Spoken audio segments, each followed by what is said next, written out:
Last year, how many people do you think died from ecstasy in the UK? About 50. 20,000. 5,000? Electricity was 150. A million. 1,000. 10,000? Thousands of us. Don't know about 10,000. 10,000 people. How many people do you think died from alcohol last year?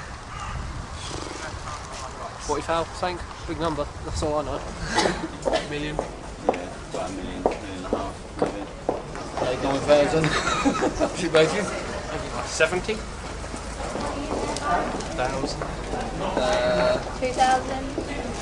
64,000. About 100, I reckon. 1,000, is that? No, not as much as drugs. Even more, I would think. I lost a son-in-law last year to alcohol, and he was only 47. Yeah. So, don't know, a lot more.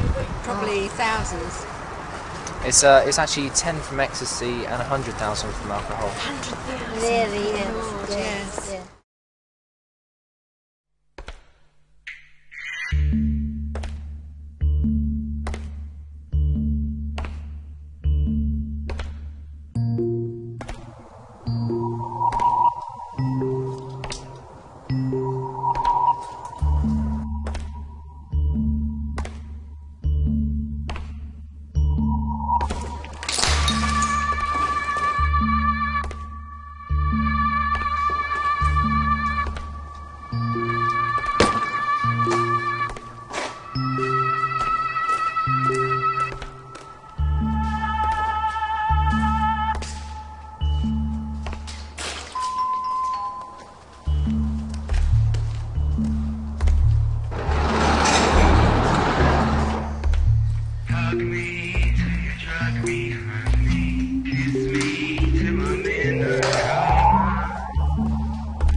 Did you know last year over 100,000 people died of alcohol poisoning? And yet, only 10 people died from ecstasy. So we're asking the question, why potentially lethal drugs like alcohol and tobacco are legal, whilst others like cannabis or ecstasy are illegal? Right, so we're on our way now to see Bob Russell. We're caught in traffic at the minute, obviously very popular man. We're looking for a political view on the classification system of drugs, because obviously that's one side that we need to get covered before we can start making any assumptions about a reform that's needed or anything like that. So we're going to this guy to get this view on Colchester, and also hopefully he'll talk to us a little bit about the effects that alcohol has in the town as well.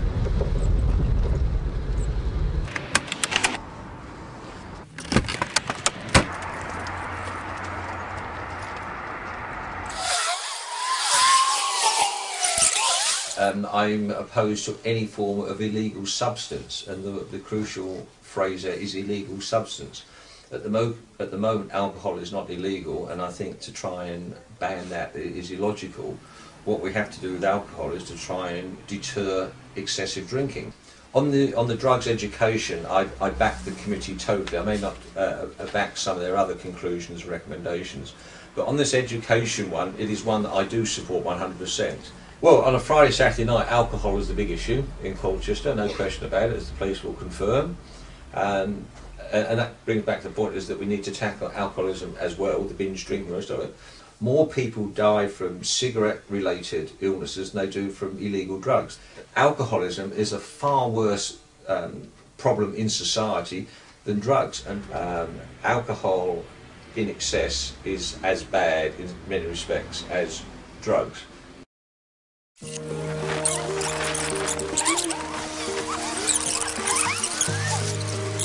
In 1968, the Advisory Committee for Drug Dependence published a report for the government entitled Cannabis.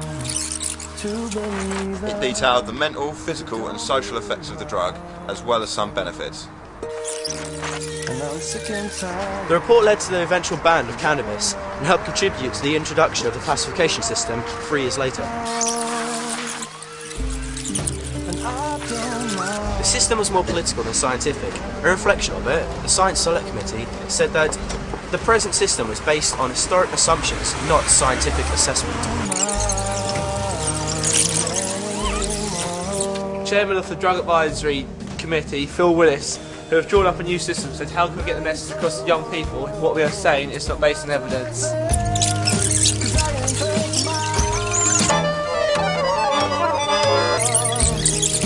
The alternative system was prepared by Professor David Nutt.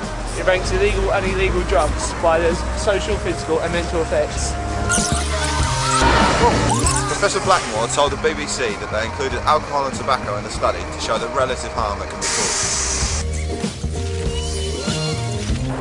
Hi, we're here at Open Road. Going to be having an interview with Steve Woods, have a talk about drugs, alcohol and their effects. Let's go.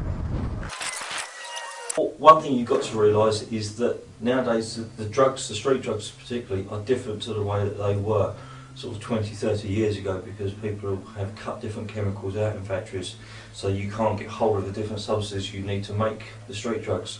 So they've gone on to putting different substances in. There's a huge amount of research on this, that if you smoke cannabis on a regular basis under the age of 20 years of age before your brains are properly formed, you stand a very, very good chance. It's about 75% of either having mental psychosis, schizophrenia, panic attacks, agoraphobia or deep depression. You'll certainly end up under the mental health teams by the time you're in your late 40s. Cocaine should be a whitey colour, crystal kind of powder. You don't see that very often anymore. It's a stimulant. It is the most strongest stimulant drug.